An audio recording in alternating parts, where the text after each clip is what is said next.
vontade mesmo era de parar, de respirar e ter uma vida mais tranquila.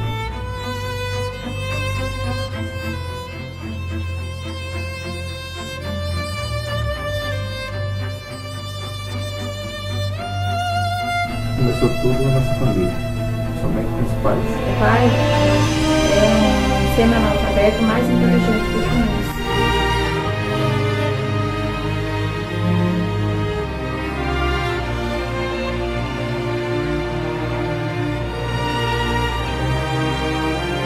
Você dizer que é o limite de Deus. Eu acho que o nosso limite é o que Deus preparar para nós.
Sou César Campos. Eu sou Santana Mariano. Nasci no sertão de Alagoas, de família humilde. Desde os 10 anos de idade que eu trabalho com minha família, com meu pai, que foi comerciante de bar. Nunca pude fazer uma faculdade por causa de dificuldades financeiras, mas sempre me destaquei, passei em concursos públicos. Entrei no Banco do Brasil em 88, foi quando casei com a Santana, né, e fui morar em Pernambuco, né, e foi quando Deus iluminou nossa vida e mandou a gente aqui para Major Isidoro. Isso em 1990. Nós chegamos aqui em novembro de 1990. Foi muito interessante essa nossa vinda aqui para Major Isidoro, porque o César, como ele já falou, ele era funcionário do Banco do Brasil e nós somos daqui de Santana do Ipanema, né? Mas quando ele assumiu no banco, ele assumiu em uma cidade do interior de Pernambuco, no Alto Sertão. Mas nós tínhamos vontade, desejo, naturalmente, de vir ficar perto da família, que é nessa região aqui de Poço, Santana do Ipanema, Maravilha. E o lugar que o banco conseguiu transferência para o César foi para Major Isidoro. A princípio, para a gente, né, nós não conhecíamos, a cidade tinha muitas dificuldades, Naquela época não tinha água encanada, quer dizer, tinha encanação, mas não tinha água. Os acessos da cidade eram realmente horríveis, cheios de buracos. Não tinha telefone. Nós tivemos muitas dificuldades, inclusive, tinha casa para alugar. Em encontrar uma casa para alugar.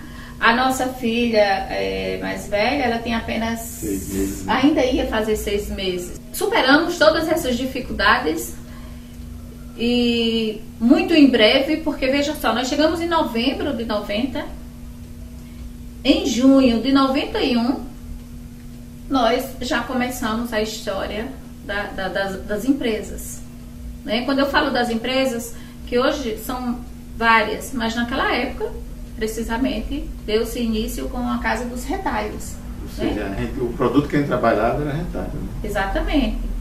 E aí, se você me perguntar de que forma você começou isso, de que foi a ideia, qual foi a necessidade... Olha, o César, ele tinha uma função, né? Ele era funcionário do Banco do Brasil. Eu me sentia ociosa, coisa que não era nada confortável para mim. Para quem sempre foi muito produtiva, né? Pois é. E aí eu já confeccionava jogos de cozinha, panos de prato. Nós tivemos a ideia, que tal se a gente colocar uma casinha com retalhos, porque o mercado aqui ele era muito restrito, o comércio era muito restrito. Tem uma característica que é assim, engraçada, porque se a gente quisesse comprar um pedaço de pano, ou a gente esperava para segunda-feira, né, que era o dia da feira, e também tinha esse daí, que tinha uma lojinha aqui, só abria nas segundas, ou então a gente ia para Palmeira dos Índios, Arapiraca, que não tinha como comprar, né? Era realmente um local pequeno, onde vendia só retalhos de tecido no quilo, e também eu aproveitava e já fazia exposição do material que eu confeccionava. Foi muito difícil. Para você ter uma ideia, a gente pegou, o pai dela vendeu 10 sacos de feijão e emprestou o dinheiro a ela. Eu tinha o dinheiro das férias que eu tinha tirado também do banco, também coloquei, né? A gente, para montar a loja, a mobília, foi umas madeiras velhas que sobraram da reforma do banco. Foi. Que a gente conseguiu. E você mandou confeccionar uns tabuleiros que era para condicionar o tecido, os retalhos. Tem uma coisa muito engraçada nessa história que... se embalava os tecidos com papel. Naquela ocasião não era sacola, certo? E aí, mas nós tínhamos que ter alguma coisa para fechar o papel. E o César queria comprar um durex. Um porta-durex, naturalmente com durex, que o cara não era o durex, era o porta-durex. E eu não quis que ele comprasse, porque para mim naquele momento era um grande investimento. E aí eu sugeri que nós comprássemos um rolo daquele cordão para fechar o pacote, né? Que era assim que se usava antigamente. Mas eu acho que foi fundamental para que se formasse um alicerce com estrutura. 2 anos. 2 anos a gente já passou para outro prédio. Né? Nós passamos já para outro prédio. Maior. E aí nós já começamos a diversificar. A loja já não vendia mais retalhos, nós já vendíamos tecido mesmo, em peça. Pouco tempo depois nós já estávamos diversificando aí colchões, os produtos. Depois confecções. E veio a necessidade de mudar o nome da loja, já não tinha mais sentido de se manter Casa dos Retalhos. Quando saiu da Casa dos Retalhos foi para Santana Tecidos. Esse nome estava limitando um pouco, porque estava lá na parede, né, externa, Santana Tecidos, mas a loja não era só de não era só de tecidos.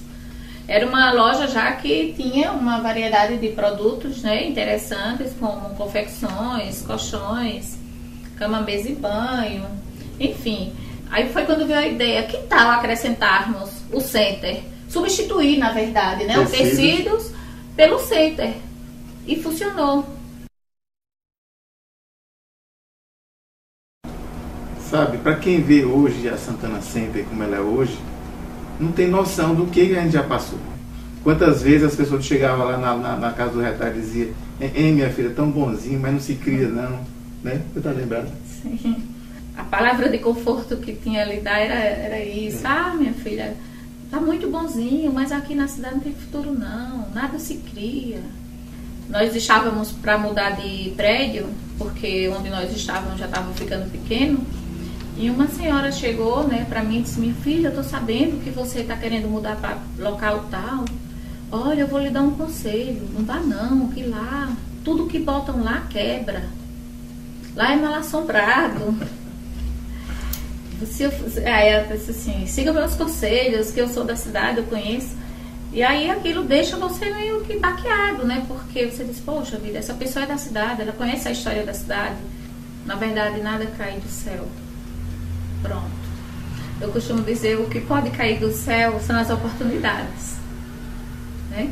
Mas se você não tiver a percepção, a determinação de aproveitar a oportunidade e lutar, aí realmente pronto não cai não.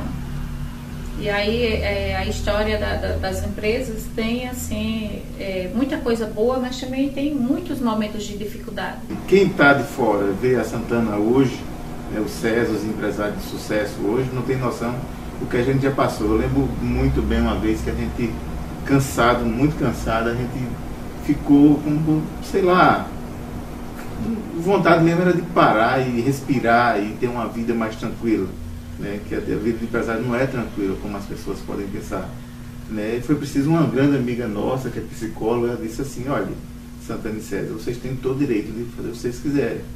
Agora, você tem que saber uma coisa, a vida de empresário é como andar de bicicleta. Se você parar, você cai. Ou você vai para frente ou vai para trás. Você é que tem que escolher. A vida não é nossa, na verdade. A vida, se fosse só eu e ela, seria ótimo, fácil. E as pessoas estão trabalhando com a gente. Hoje são mais de 200 famílias, né, envolvidas nesse processo, que tira seu sustento dessas empresas. Se a gente parar pensando só na gente, como é que ficaria? Então só existia duas opções, né?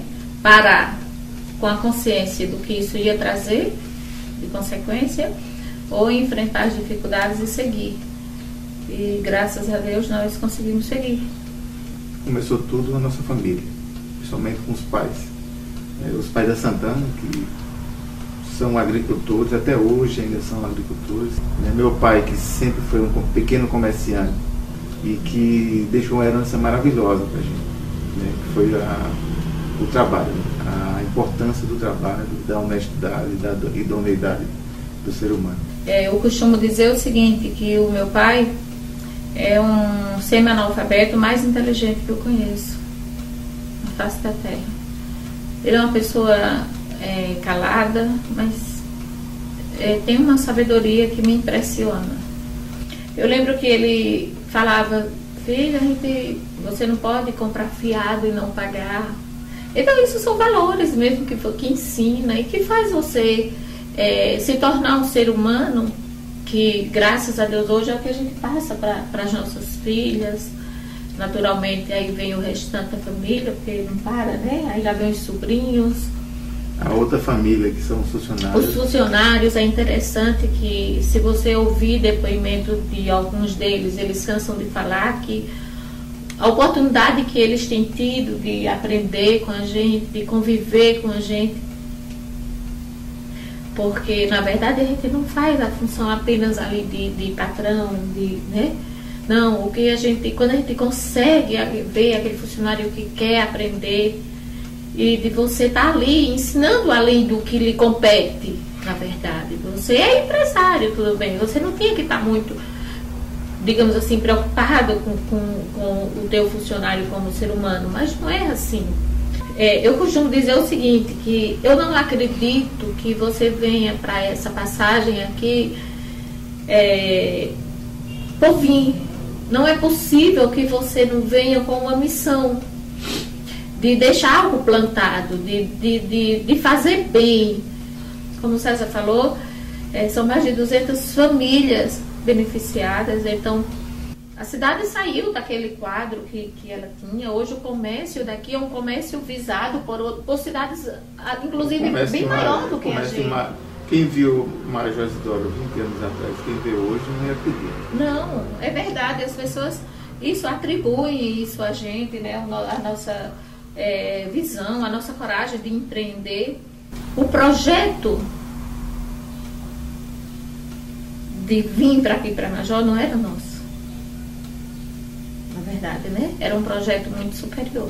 E hoje nós entendemos isso. E eu acho que por isso que a gente zela daqui com tanto carinho, apesar de nós já trabalharmos em outras cidades, Mas eu digo a você, os nossos olhos são voltados para Major Isidoro. Você precisa ver. Deus, que é o nosso coração. E por isso que nós fazemos dessa forma.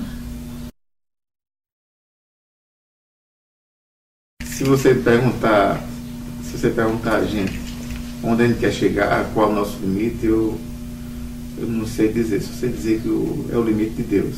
É o que Ele quiser para nós. Falar de limite não é uma coisa fácil. Porque eu não sei se compete ao ser humano dizer a que limite ele quer chegar. Acho que isso é uma coisa assim muito natural. Eu entendo que você tem que andar sem pensar que vai ter um fim essa estrada. Eu acho que o nosso limite é o que Deus preparar para nós. Então, eu prefiro dizer assim, se Deus preparar para nós um limite bem extenso, nós queremos ser obedientes. Nesses 20 anos da Santana Center, que eu posso dizer que foram muitas conquistas, muito trabalho, muitas dificuldades, mas foi maravilhoso. Eu posso dizer agora mesmo, e que a história da gente está só começando. E o melhor ainda está por vir. Naturalmente, dependemos das bênçãos de Deus, né? De nós e de você.